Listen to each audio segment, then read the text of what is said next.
to thank Mr. and Mrs. Phil Ruffin. The room is great. We've got people in every room he's got over here. His restaurants now are full. This is what took so long. And the worst thing we can do, folks, because we're all together, right? This is a movement.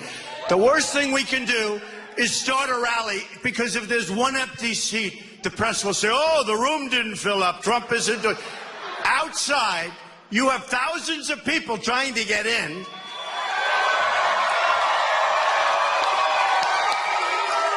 And I hate to say it because I like them and they work very hard. TSA lets them in.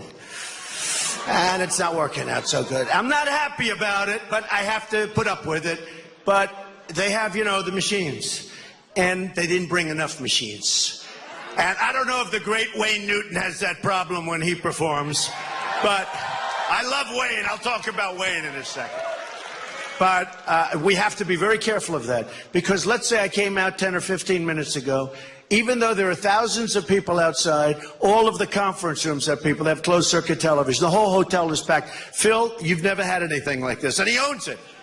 So if I had like 3 empty seats, they'd say, oh, this is terrible. And they are still piling into this room, but I think it's time we begin. Do we agree? Do we agree? Okay? So we have amazing people here, amazing friends are here, and it's been going really well. You know, I read about, there's an insurgent group. You know, the same group that I beat is insurgent.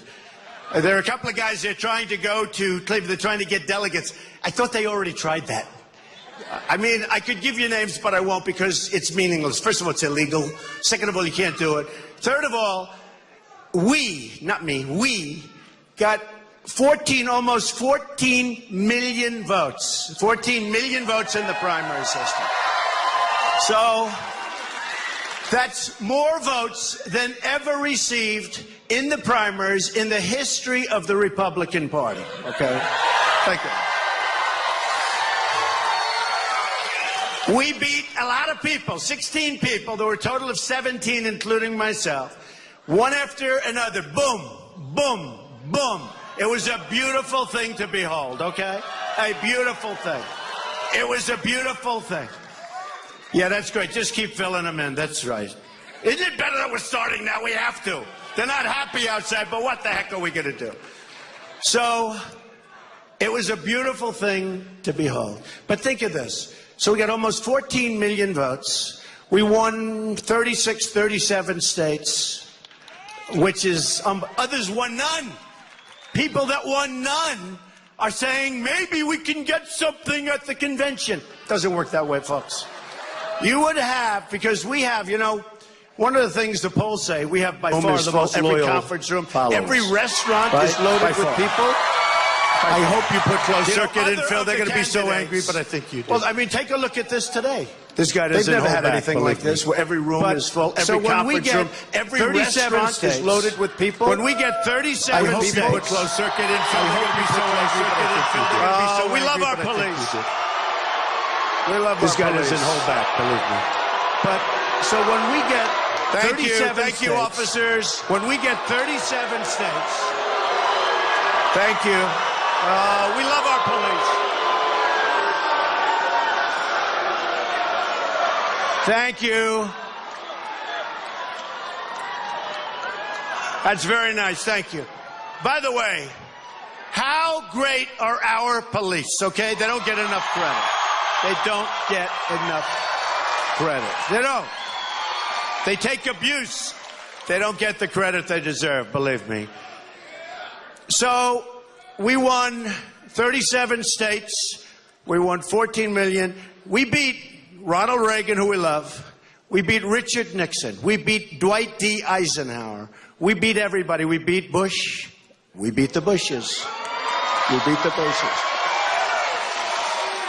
And by a lot. I don't mean we like edged it. I don't mean like, you know, I mean by a lot. And now you have a couple of guys that were badly defeated, and they're trying to organize maybe like a little bit of a delegate revolt, maybe.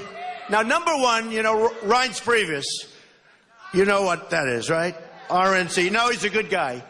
and the Republican National Committee, they put out a statement, you can't do it, it's not legal, you can't do it, you're not allowed to do it.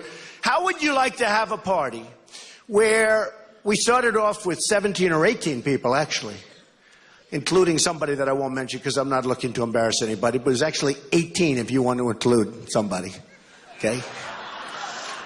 But how would you like to have a party, Wayne?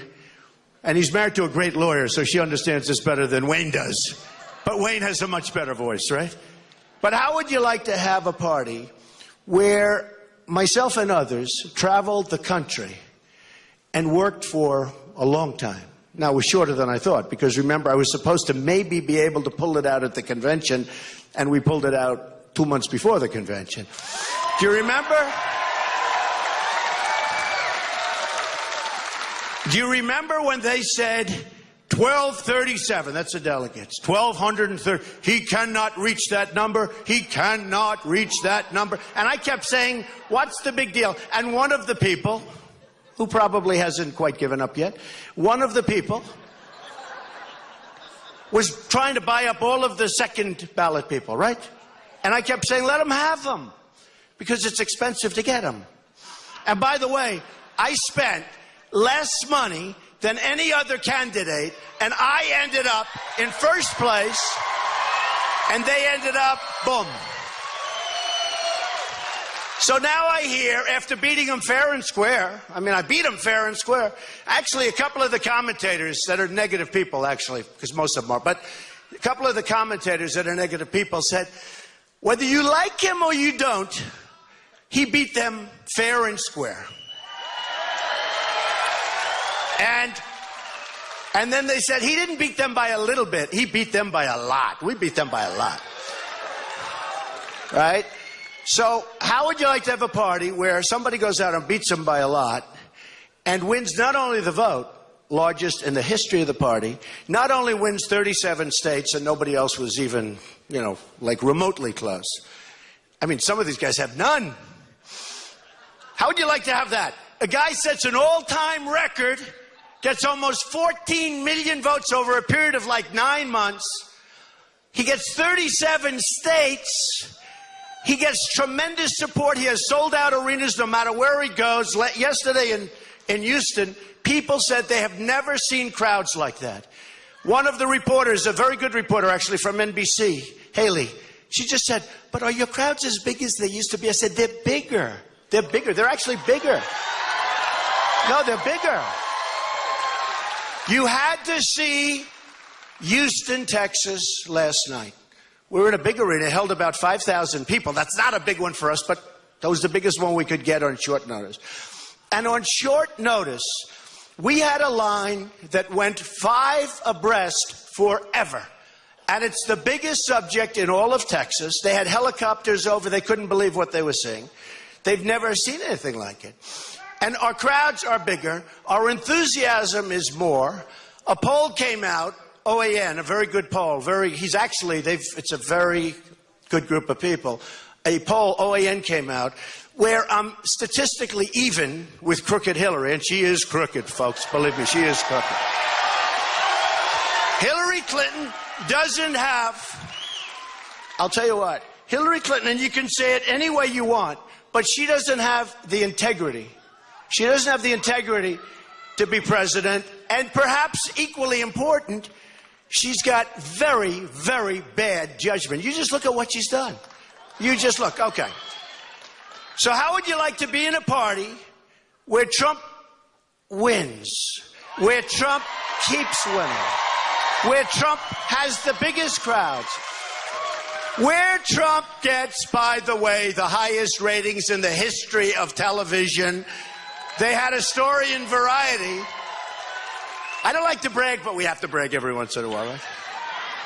They had a story in Variety where a big headline, a big, massive headline.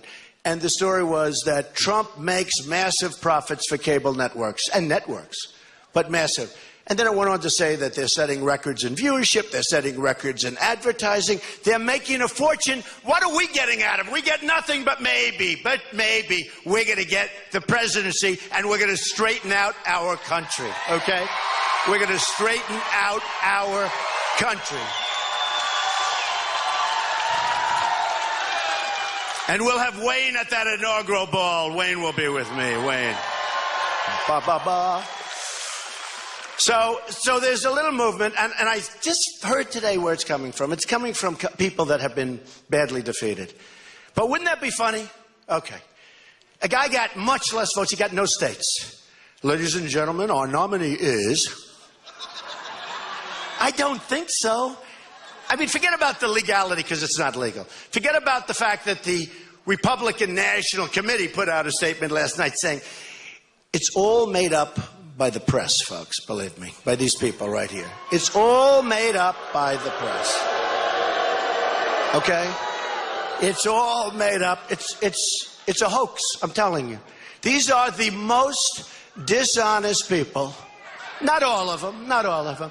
But this is a story. I watched CNN yesterday, knowing it can't happen. Breaking news. There will be this and that at the convention. Who are they going to pick? I beat everybody. But I don't mean beat. I beat the hell out of them. Right? Beat the hell out of them. And we're going to beat Hillary. And it would be helpful if the Republicans could help us a little bit, you know, okay? Just a little bit.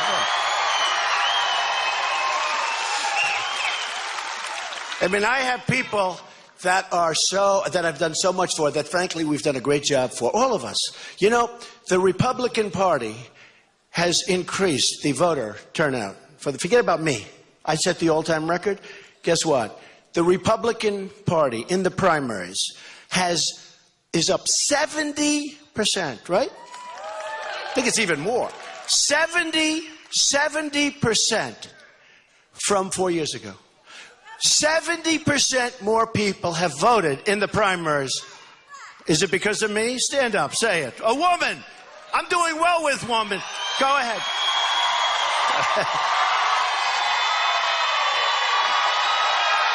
Thank you.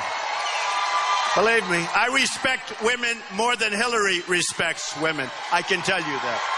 Thank you. They're screaming, it's because of you, Mr. Trump. It's because of you. And you know what?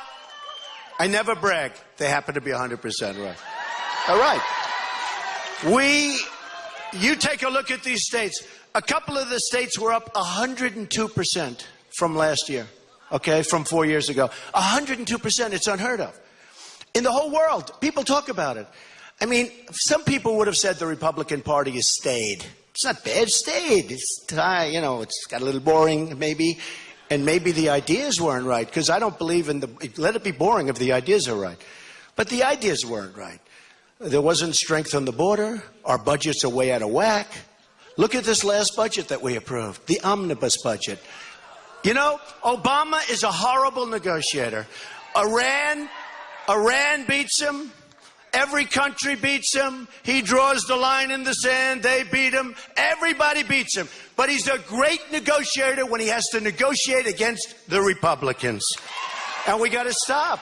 We got to stop. We got to stop. They have to focus on budgets, not focus on me.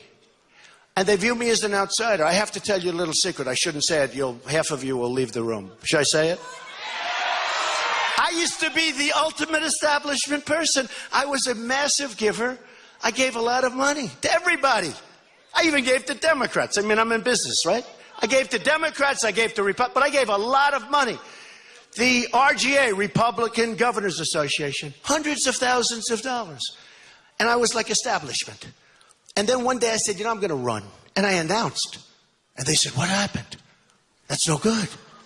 Because I'm not one of them. Because I'm going to do the right thing. I don't need this, folks. I don't need this. I don't need this.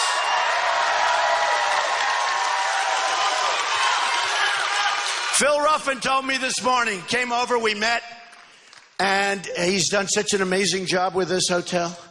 And his wife is actually much more amazing than him. Alexandra, stand up, please. Stand up.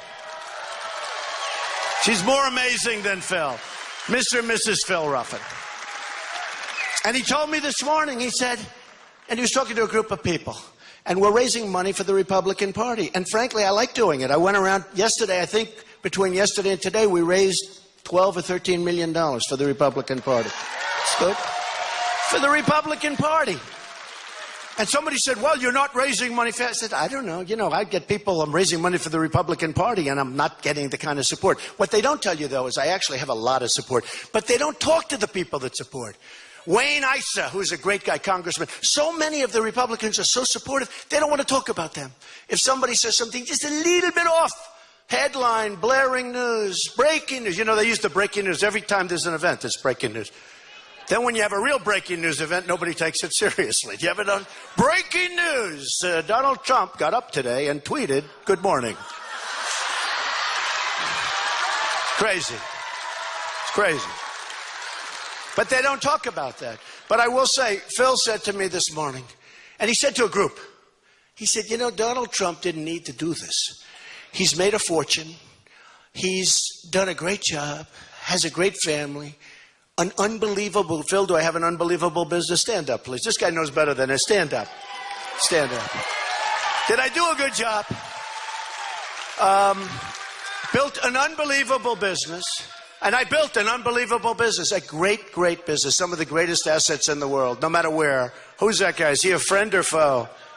Get him out of here, please. Get him out. Get him out.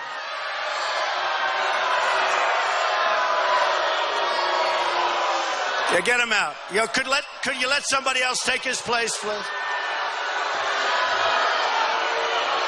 Different, right?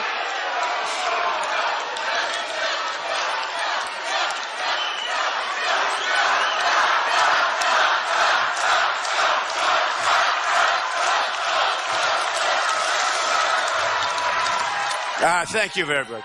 These are like love fests. You know, a friend of mine came over to me, and he said, very rich guy, very successful guy. Not a great guy, but who cares about that? We need these people to help us negotiate with China and with other countries, right? But he's a guy that is very successful. And he was at an arena where I had 21,000 people, and I was speaking. And he said, and he's got a lot of guts, financial guts, I call it, you know, different kind of guts. Like I have financial guts. When I see what our great military people do, I don't know that I'd have those kind of guts, right? Right? These people are fantastic, and we've got to take care of our military, take care of our vets. We have to replenish our military, and we have to knock the hell out of ISIS. Have to knock the hell out of ISIS. But he came up to me, and he was with me at this arena, and he saw, it was in Dallas, and 21,000 people, the Mavericks Arena, packed, including the whole floor. And he said, could I ask you a question? How long have you prepared for this speech? How the hell do you get out there in front of that many people? I said, that's nothing, because all the networks are covering it live, just like they are right now. He said, how do you do it? Thank you, darling. You're right. She gets it.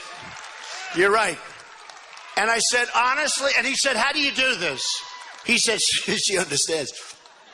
But he said, how do you do this? How do you speak in front of that many people? He said he could never do it. I said, it's not hard, because I'm telling you, there is such love in this room.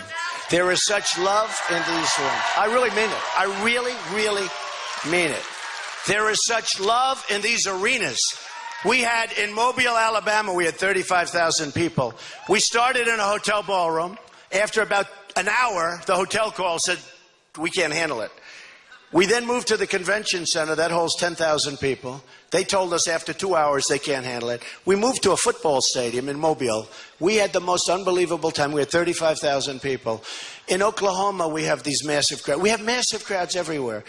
And it's so easy to do what I'm doing because it's love. It really is love. I'm doing it for love. I'm doing it for this country. We are so off track. We are so off track. So, and I'll tell you something. The safest place, thank you, darling. The safest place to be in this country is at a Trump rally. Remember that. Remember that. It's the safest place to be. Oh, good. All the seats have now filled out. And there's still, they just said there's 3,000 people outside. All the seats are now filled out. I'm telling you.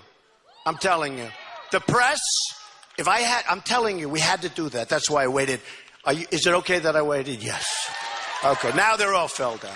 Filled out all over this building. I don't know. This guy Ruffin must be making a fortune this morning. I don't know. So, the safest place to be, seriously. And our whole theme is Make America Great Again. But I've revised it. It's Make America Great Again. It's Make America Safe Again. Safe again. It's Make America Safe Again. And it's also, we want to do it for everybody, not just us. We want to do it for everybody. We want to help African Americans who are, you look at African American, oh, thank you, thank you, thank you, thank you, thank you. Thank you, man.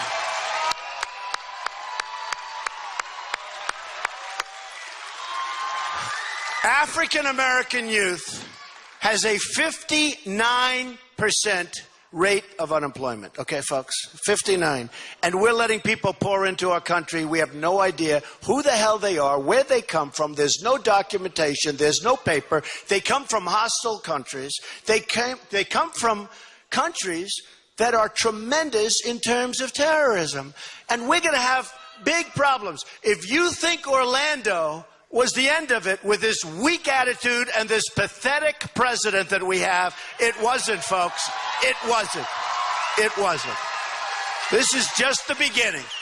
Unless we get smart and tough and vigilant, and unless we say, I'm sorry, you're coming from a region in the world, whether it's, and I can name them all, boy, I can name them all, but it's radical Islamic terrorism. It's a whole new thing. It's radical Islamic terrorism. And it's not guns. You know, I saw the president talk immediately about guns. It's not guns. It's terrorism. It's terrorism. It's not guns. It's terrorism. And I watched him the other day, and he was, and by the way, this wasn't just me saying it. He was more angry at Donald Trump than he was at the shooter, the maniac who killed all of those young people. He was more angry at Donald Trump, and I wasn't the only one to say it. Plenty of people saw it, than he was at the shooter. So we got to change our mindset here, folks. We have to be really tough, really smart, really strong.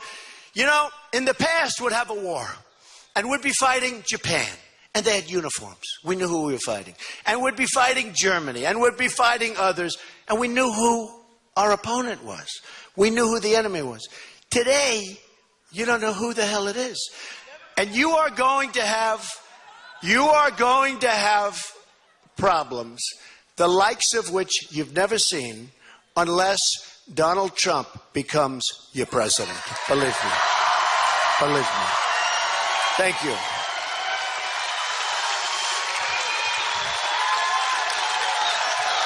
Thank you.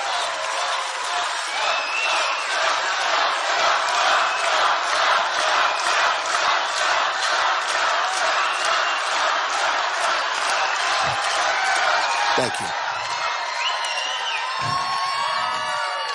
Now, we're going to bring jobs into our country, and that's going to solve a lot of problems. It's amazing how jobs can solve a lot of problems. Problems that we think we have. All of a sudden, somebody gets a good job, and you don't have the problems. But we're having our jobs ripped off and being sent to other countries, ripped off by currency manipulation, where they're lowering the value of their currency and they're making it impossible for our companies to compete. We're being ripped off at every level, and we have leaders that are so stupid they have no idea what's happening. I mean, look at the newspapers today. Apple, good old Apple. I was waiting for this to happen. They've been having their stuff made in China, and now China has turned against them. Now, here's the bad news. By my saying that, China's very smart. They're going to say, oh boy, Trump's picked up this one, we'll let Apple. I am doing such a service to Apple by even mentioning it, because our word is being broadcast all over the world, and Tim Cook should send us a lot of money for what I'm doing. But China is now ripping off Apple, saying you don't have the right to sell a certain product in China because somebody else has the right. And they're ripping them off big league. And right now, Apple doesn't know what to do. But it always happens. But you watch. Because of this, this will be a headline. Now China, they're smart. I deal with them. They're very smart. You can do great with them. I made a lot of money with China. The biggest bank in the world is my tenant. I sell condos like crazy to people from China. The Bank of America building in San Francisco, indirectly through China. I mean, so much stuff. I did great with China. And I have great respect for China. I'm not knocking China. And I'm not knocking Mexico. And I'm not knocking Japan. I'm not knocking anybody. I think it's great what they do for themselves. But I am knocking our leadership as being grossly incompetent. They don't know what the hell they're doing. They don't know what they're doing. And every time, and in all fairness, China is just one of many, but China's the biggest, and it's the biggest abuser. China's an abuser. They abuse our country. Every time they start doing badly, do you notice?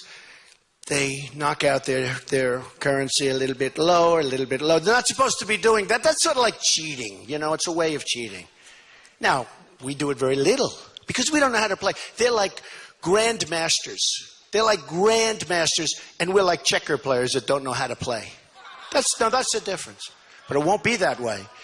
Carl Icahn, guys like Ruffin, guys like so many of my people that have backed me, so many of the people that Phil knows. These are the best business people in the world. These are the best negotiators in the world. These are the best negotiators in the world. And you know what? You know what? It's very interesting. We're going to put it up. I'm the best. Oh, I'm good. Good. But we have the best. We have the greatest business people. We have the greatest negotiators in the world. You know, we have the greatest. Andy Beal, who's a big supporter. Andy Beal, Beal Bank in Texas. We have such unbelievable people that are supporting me. And they support me not because they like me, although I guess that's a part of it, but they're supporting me because they hear me. You ever hear corporate inversion? We have companies that are leaving this country. Taxes are too high. And they have trillions of dollars outside of our country. They can't get it back. We can't get it back because we have no leader. You know, we have trillions of dollars right now outside of our country. I think it's 5 trillion. They say it's 2.5 trillion. I think it's much more. We can't bring it back. The Democrats want to bring it back. The Republicans want to bring it back. Everybody, who the hell doesn't want to bring it back? It's money that we aren't allowing to come back in. Because the bureaucracy, it's actually not just taxes. The taxes are crazy. Only a maniac would bring it back and pay those. It's crazy, too high. We pay the highest taxes in the world. By the way, I have the biggest tax decrease of any candidate that's run for office, and that's close to 20 people. And Hillary Clinton has the biggest tax increase, and she doesn't even want to talk about it. In my opinion, her taxes have to be close to 60% to pay for what she's talking about. And she got forced into a corner by crazy Bernie. One thing about Bernie, he doesn't give up. This guy doesn't give up, right? Crazy Bernie, he doesn't give up. You know, crazy Bernie, he's crazy as a bedbug, but you know, he doesn't quit. He doesn't quit. Gotta hand it to him. And I think Bernie should continue to go forward, folks. He should continue to go forward. He should fight to the last end. Well, he's waiting for really the FBI to do what everybody thinks they're going to do. I mean, I think that's... I think he's sort of saying, look, let's hang in there, because ultimately it's called the FBI convention. And then we'll be the only people, and we will have done something like Trump did. I want to be like Trump. I want to be like Trump. But I think he's waiting for the FBI convention. We'll see. We'll see. We'll see if the right thing happens. Everybody knows what the right thing is. I've watched and read and seen and talked to great legal scholars. Not one has said that she should be allowed to run for office. Every person that we know of that's done far less than what she's done, their lives have been destroyed. And the press doesn't cover it because the press is so one-sided. CNN, as an example, it's called the Clinton News Network. Clinton News Network. No, it's a joke. It's a joke. The Clinton News Network. So we'll see what happens. But Bernie is in there, and Bernie's fighting, and I don't think he should give up. Does anybody think so? I don't think so. If he gives up, we'll say, Bernie, you're a loser. You gave up. We can't do it. No, but we'll see. I mean, he's got to have something in mind, and I personally think that's maybe what he has in mind. So we're going to do things for our country that are going to be amazing. And they've resonated. Look, 1 year from Thursday, I ran. And everybody said June 16th. 1 year. So it's 1 year and 2 days now. 1 year. 1 year. And a lot of people said, I watched Karl Rove. He said, oh, he's not going to run. Oh, go ahead. I watched Krauthammer. No, he won't run. Krauthammer said he won't run. He won't run because this is the single greatest group of talent, perhaps in the history of the Republican Party. In fact, a month before, I said to my wife, wow, I just don't forget, Krauthammer wanted us to go into Iraq and bomb the hell. We've done a great job by doing that, and I was against doing that, folks. I was against it. These guys all wanted to bomb the hell out of Iraq. We've done a great job in doing that. We've totally destabilized the Middle East. What a mess we have, okay? What a total mess we have. And by the way, who takes over Iraq? Iran. Not only do they make the Iran deal, I used to say that's the greatest deal I've seen. They got $150 billion back. They have the right to go wild with nuclear weapons eventually. They don't need to make them. They can buy them. But you know what? They make great. Now, I used to say that's one of the greatest deals I've ever seen. I don't say that anymore. Greatest deal is that for years and years and years, decades and decades, they fought each other. And one went 10 feet this way, 10 feet that way, 10 feet, 3-4 years, then they rested. Then they go again, again, again. Saddam Hussein drops a little gas. Iran complains, you're not supposed to do that. The world goes crazy. And then they rest. Then again. Okay, this has gone on forever. Then we come in and obliterate one of the two. Obliterate it. And now what have we done? We have given Iran Iraq. Okay? As sure as you're sitting there, I've been saying this for a long time. But Iran is essentially controlling Iraq. Iran is now, very shortly, going to just walk in. They don't have to fire a shot. And the people running Iraq are so in the pocket of Iran. And why wouldn't they be? Because they figure we're gone. You know, we're gone. So Iran is going to take over Iraq. A lot of people don't know that Iraq has some of the largest oil reserves in the entire world. A lot of people don't know that. So look what's happening. Look what's happening to Iran. Look what we've done by sheer stupidity.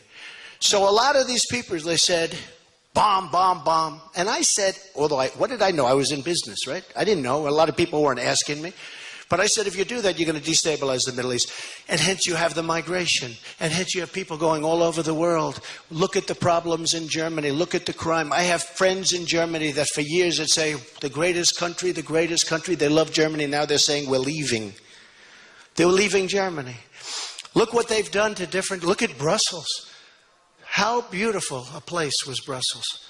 And look at what's going on. Look at Paris. Look what's happening in Paris. And it's far worse than you people understand. It's far worse than people understand. In fact, today there was actually a story that Paris is so out of control, so dangerous.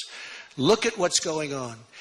And we have Hillary Clinton wanting to take in over 500% more than Obama. No, think of it. Than Obama, of people that will cause us problems like you will not believe. Not all of them. But look what one man did. One whack job. He's a wacko. Look what one whack job did. One radical Islamic terrorist. And he pledged himself to ISIS. Here's a guy, he's shooting people and pledging himself to ISIS as he's shooting. Okay? He's calling people and talking about ISIS. ISIS. Look what one man has done to this country. Look at what one man has done to the state, to the great, great, great state of Florida that I love. And Orlando. Amazing place. This is one man.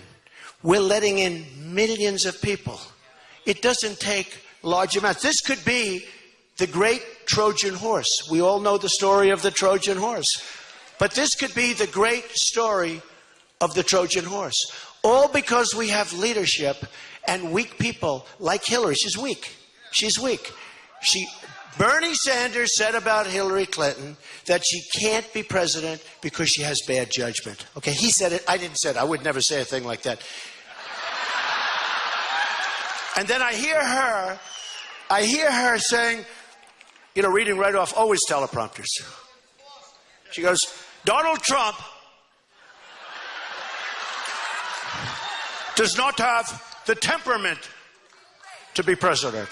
And then the people back, oh, she gave a great speech. Oh, give me a break. Gave her a great speech. You think she's the president? Take a look at her. You think she's the president? I don't think so. I don't think. Donald Trump doesn't have the temperament. And I'll tell you something. I started thinking about it.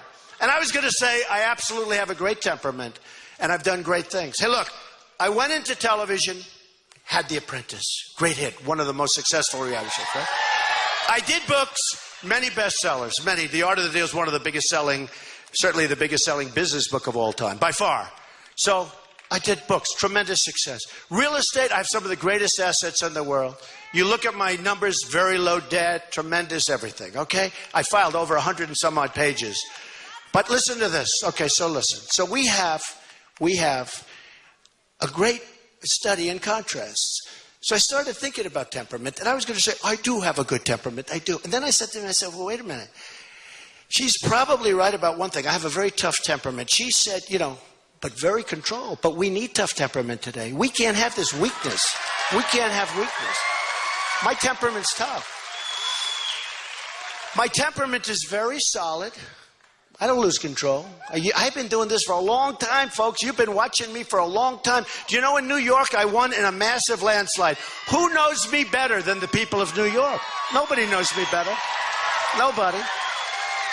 I won in a massive landslide and we had 3 people. Now New York knows me better. I've been there for a long time. If I didn't have a good temperament, I couldn't have won New York. They know me. Oh, do I get publicity?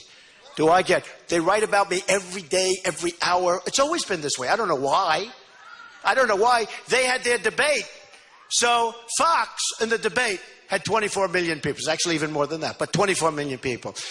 The largest audience in the history of cable television.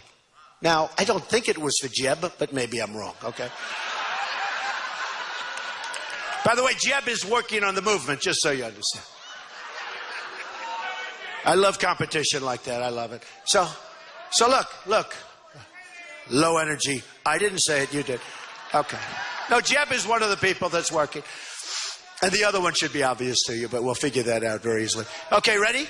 So when you look and when you see what we have to do, we have to get out there. We have 24 million people, they watch. We have 23. The next 2 weeks, CNN puts on a debate. 23 million people. The largest audience in the history of cable television for CNN. CNN covers wars, covers everything, right? So you have the largest audience in the history of cable television, and then a few weeks later, oh yeah, they do say the debate with Hillary it's going to blow everything away. Oh, I look forward to that debate. Oh, do I look forward to that debate. I look so forward to that debate. But think of this. So CNN, a few weeks later, has another debate. And they get the largest audience they've ever had in the history of CNN. You know, it's pretty impressive, right? And Variety and the magazines say the Trump debate drew record ratings. Okay, just like they said the prophets. But here's the thing about the debate. So the debates go on, and a lot of people say, what was the biggest surprise? Well, I didn't know myself as a debater because I never debated. I create jobs, I do deals, I do business, I do this stuff, right? I don't debate. I guess my life is a debate, but I don't debate professionally. And I hear all these politicians, they're debaters. We debate. Hillary Clinton supposedly is a debater. Give me a break. Will she be allowed to bring the teleprompter onto the debate stage? So what happens is we start the debates, and I never did it before. And I'm saying, but think of that. I was in 11 debates, and of the 11 debates, I think it was 11, of the 11 debates, I was on center stage for every single debate, meaning you're number one. And of the 11 debates, Drudge, fantastic guy, Time Magazine, Slate, they do polls. I think I really help the polling business, right? I talk about polls. I like polls. But only if I'm winning. I don't like them otherwise. And we're starting to catch up very rapidly, so pretty soon. The polling companies are going to have their day in the sun pretty soon, I think. But here's the story. So of all of these debates, I think there's 7 of them they cover. They have online polls. Hundreds of thousands of people vote. And on every single debate, by every single poll, I won every debate, which is pretty good. Which is pretty good. You know, I don't know. I think it's pretty good. But we are going to do things that are going to be great. And a lot of people don't want me in because they don't want to see strong borders, okay? They don't want to see strong. I want to see strong borders. They don't want to see me job creating. They don't want to see what I'm going to do to help the minorities because we have problems in this country. I will do more for African Americans than Barack Obama has ever done. And believe me, he's done nothing. He's done nothing. He's done nothing but talk. He's done nothing but talk. And the Hispanics. So I employ thousands of Hispanics. Thank you. Where's Miriam? Where is Miriam? Where is she? Thank you. No, I employ thousands of Hispanics. Where's Miriam? She's shy. She doesn't want to. She has been so amazing. Where is... Thank you. Thank you. She goes around and says Donald Trump is going to do more for Mexicans and Hispanics, and I appreciate it. Thank you. Thank you. Thank you very much. I appreciate it. Thank you, darling. So nice. No, she's been amazing, and she knows because I'm going to bring our jobs back, folks. We're bringing our jobs back. Look at Carrier. They fired everybody. They're moving to Mexico. So many companies moving to Mexico. I mean, I have a list that's a mile long. They're moving to Mexico, firing everybody. Then they make the product, not only in Mexico, they make the product. They sell it into the United States. No tax, no nothing. And you know what happens? We're going to lose a lot more companies, folks. We're going to lose a lot more companies. If I'm president, we're not going to lose anything. We're not going to lose any companies. We're not going to lose. And I say that strongly. Because you know what? These guys don't know. I've been watching this discussion because for 7 or 8 years, we have been it's been an onslaught. And longer than that, in all fairness to Obama, long before Obama. It was called NAFTA. It was signed by Bill Clinton. And it didn't affect Bill Clinton, but it affected everybody that followed Bill Clinton. And believe me, folks, it has been a disaster for this country. When I won New York State and Pennsylvania, when I won Maryland and Connecticut and Rhode Island, and when I won all of these states, and then won Indiana, thank you, Bobby Knight. Boy, did Bobby Knight help. Boy, did Bobby Knight. That was a Coach Knight, 900 wins. But when I won all of these states, I really got to know, even New York State, I knew it well. I knew there were tremendous problems upstate New York, but I had no idea. When I toured those upstate areas of Albany and Rome, the real Rome, New York, okay, I call that the real Rome. But Syracuse, and you see building after building after building, empty, falling down, just a horrible sight all over. You could buy them, folks, you could buy them for $1. And you know what? I'll give you maybe some real estate advice. Go out and buy them, and if I win, you're going to make a hell of a lot of money. Okay? In fact, Phil Ruffin will get up and leave before the speech is over. He's headed to upstate New York right now. No, but it's true. It's true. Building after, by the thousands.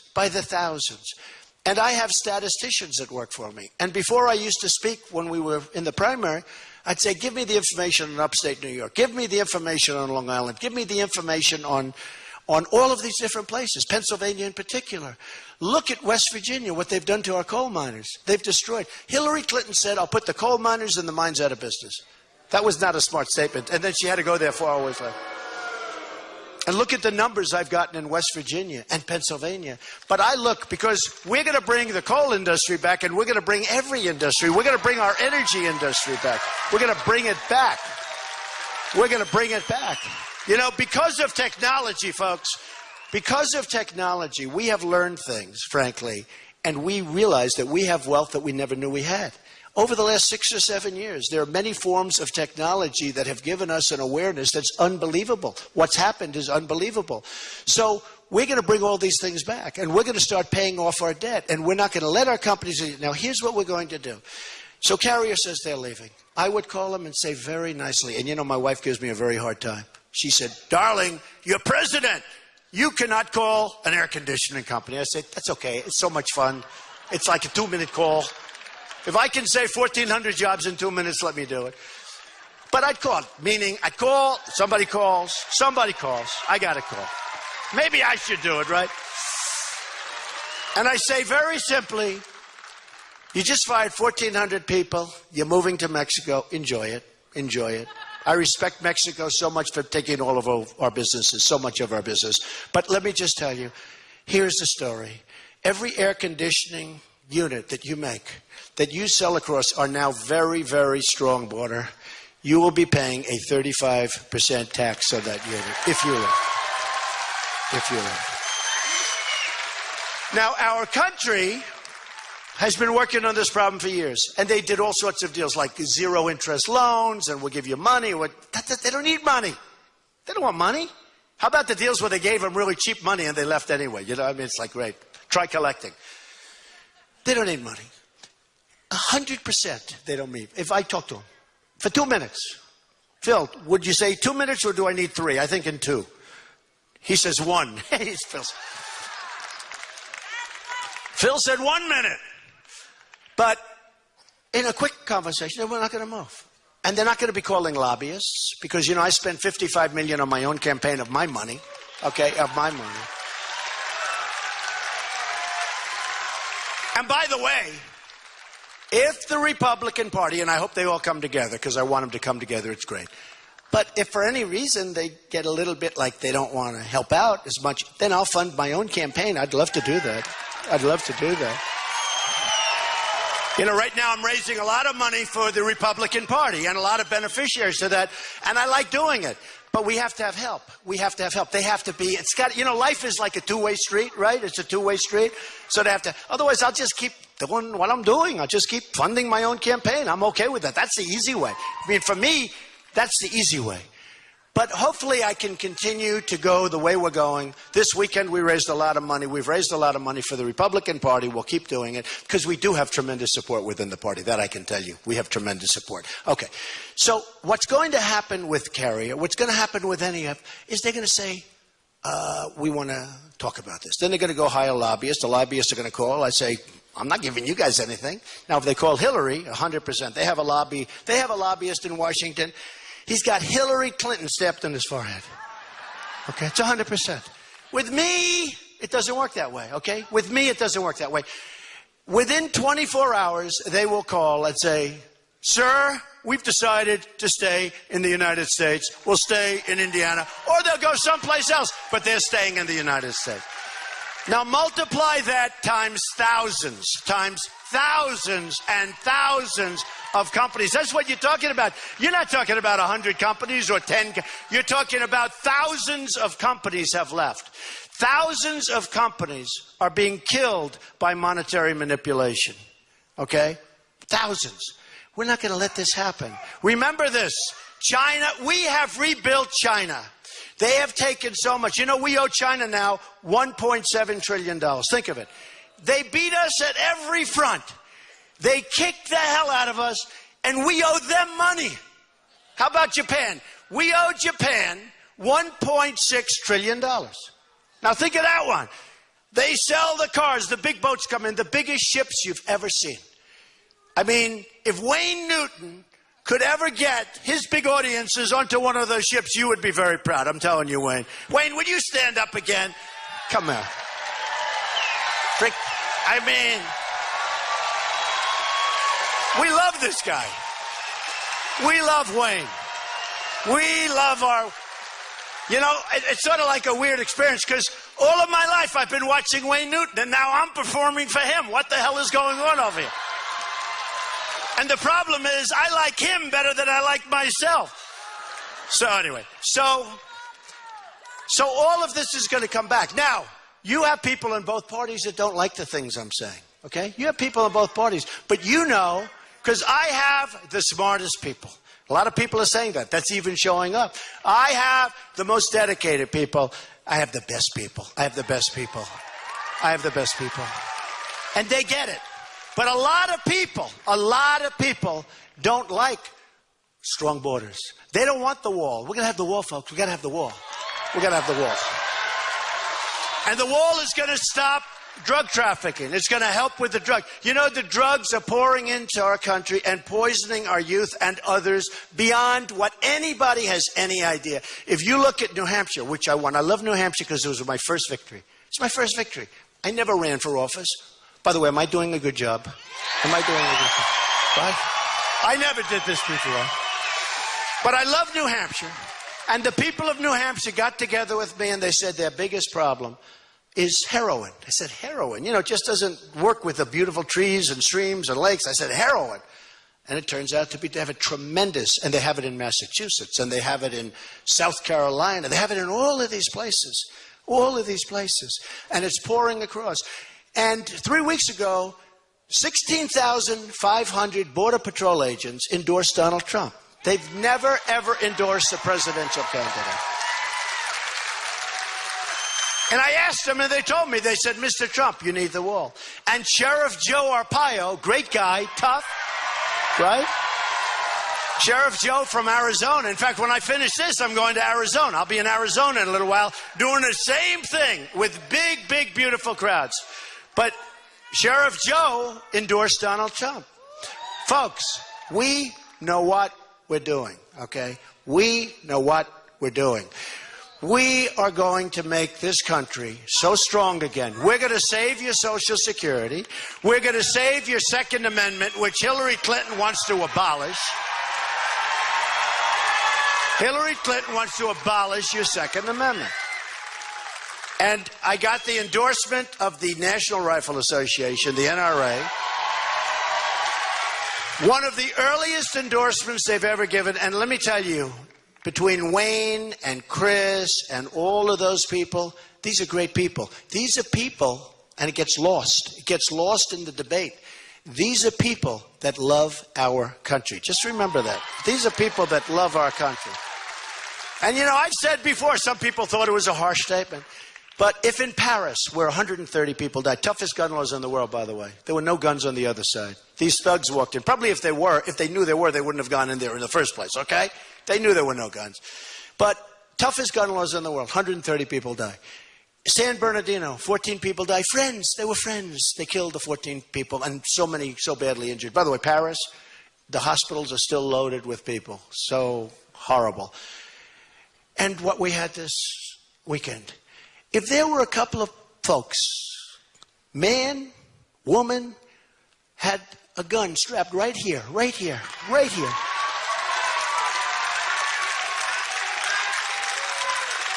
Or a gun strapped very nicely to the ankle. And this no good, sick, perverted, horrible terrorist was in there starting the shooting. One of those people would have had those bullets going the other way, folks. It would have been a whole different story. Would have been a whole different story. So we're going to make our nation rich again. We're a poor nation. We lose to everybody. We defend Japan. They don't pay us the right money. They will. They will. You know, the press never says the second. I said, no. In a deal, you always have to be prepared to walk. They'll tell you that. You always have to be prepared. Not that you want to walk, but you have to be prepared. So here's Hillary Clinton when she heard about what I said about Japan. He is not being loyal to our allies. We will always stay with our allies. Well, now, they're never going to negotiate. Why would they negotiate? Why? But we have all of these nations that we defend. South Korea. Try buying a television outside of South Korea. Not easy. I buy thousands and thousands of television sets. Very tough to buy them outside of South Korea, except for Sony, which is not doing so well lately, okay? From Japan. But let me just tell you, South Korea, we defend. Costs us a fortune. They pay something, but not what they should be paying. Japan, we defend. Billions and billions of dollars. A general gets up. Donald Trump is wrong. He was sent by Obama. Nice looking guy, general. He said, doesn't he understand that Japan pays us 50% of the cost? So he's saying Japan pays us 50% of the cost of their defense. So the press called me up, Mr. Trump, they said that Japan pays 50% of the cost. How do you respond? I said, why don't they pay 100%, right? Right? I mean, we're defending Japan. So we defend Germany. Think Germany's a rich nation? I want to tell you, it's a rich nation. But I'll tell you what, gonna have problems with what she did, but regardless, rich nation. Now, we have Saudi Arabia. Saudi Arabia, when the oil prices were high, was making $1 billion a day. We pay rent on our basis. We pay them rent. We defend Saudi Arabia. Now listen, Saudi Arabia, I have a lot of friends from Saudi Arabia, all that stuff, right? But you know what? This is a country that has nothing but money. They have nothing but money. Not strong defense. That if we weren't there, they would have been gone 25 years ago, okay? 25 years ago. You remember the incident with Iraq, when Iraq went into Kuwait, and then they started looking at Saudi Arabia, and the Saudis didn't do so well, and then we had those Marines of ours with the stuff under their eyes, and boy, that was the end of that. Remember that? People forget these little stories, folks. So we defend Saudi Arabia. They don't pay us nearly what they should be paying. So essentially, we subsidize all of these countries. South Korea, with this guy, call him a maniac, call him whatever you want. Every time he raises his hand or raises his head, we send our ships, our planes, or this. We have 28,000 soldiers on the line between North and South Korea. They pay us peanuts. How stupid are we? How stupid are we? A country like Saudi Arabia wouldn't exist for a week. You know, when Iran took over Yemen, they don't want Yemen. They want the border because it's a huge, long border between Saudi. They want the oil in Saudi Arabia. That's why they fight for Yemen. That's why they're in there fighting. Think of this. We're making a deal with Iran, and we're fighting Iran in Yemen. When you make the deal, aren't you supposed to sort of solve everything? And Kerry said he didn't want to bring it up because he didn't want to complicate the negotiation. This guy's an idiot. Now think of it. Yemen. We're fighting them. They're on the other side. We're on one side. We don't know whose side we're on because, you know, we're on the side of the rebels. We have no idea who the rebels are. You ever see all our rebels? Our rebels turned out to be worse than the guys that were there in the first place. We're on the side of the rebels. And then the rebels turn out to be like the worst. But we're fighting Iran. They're on the other side. And we're fighting, and he's out there negotiating. Then he goes on a bicycle race. He breaks his leg at 73. And I tell people, I give you my word, I will never enter a bicycle race, I promise, during a major negotiation. I mean, the guy comes out, he's got a whole thing with the outfit, the helmet, the whole deal, right? The helmet, and I think he even had the stickers on him, right? I said, what is this guy? He thinks he's in the Tour de France or something. What is he doing? We're in the middle of a very important negotiation that, frankly, he should have walked away from until we got our prisoners back. And he should have never agreed to give back the $150 billion. But here's a guy in the middle of a negotiation, breaks his leg, and he's out of business. I mean, I can't tell you, folks. It is, and I think the reason I have this tremendous support is because, you know what? A lot of it's common sense, okay? A lot of it's common sense. It's not even like, you know, you could say he's a great businessman. A lot of it's common sense. 99% of the people in this room would do just as well. I mean, it's like simple stuff.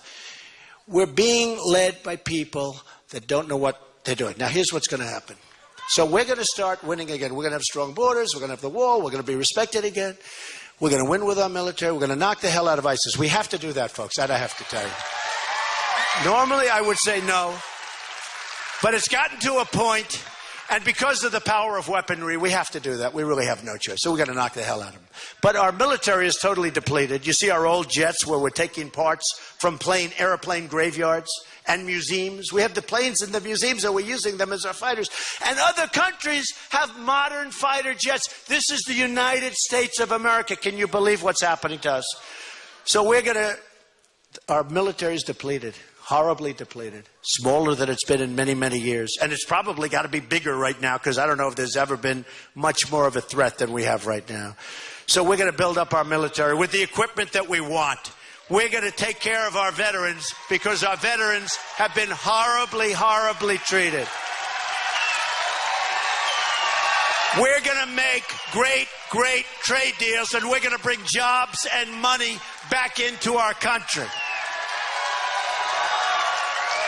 We're going to create a border and borders generally that are strong and powerful.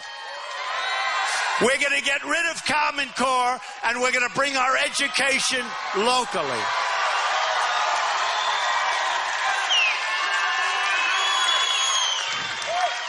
We're going to repeal and replace that horror show called Obamacare.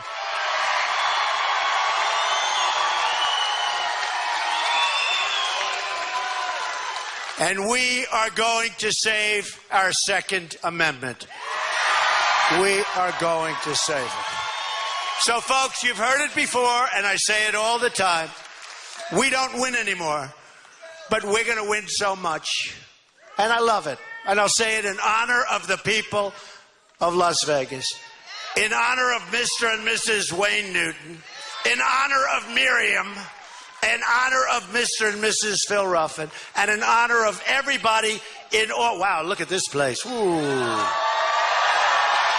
TSA finally came through for us. Look at the corners of those rooms.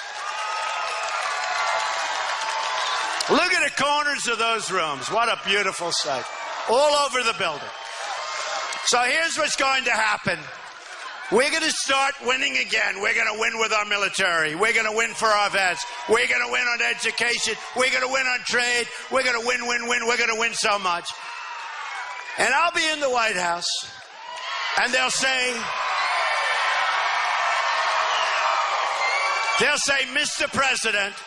Mr. President, sir, we have a problem. Thousands of people from Las Vegas, from Nevada, from Texas, where we just left, from all of the states, by the thousands, they're calling, sir. They can't stand winning so much. They're not used to winning. They want you to take it easy. And I'll say, I'm sorry, folks, I can't do that, because we are going to make America great again, greater than ever before. Thank you. Thank you very much, everybody. Thank you. Thank you, everybody.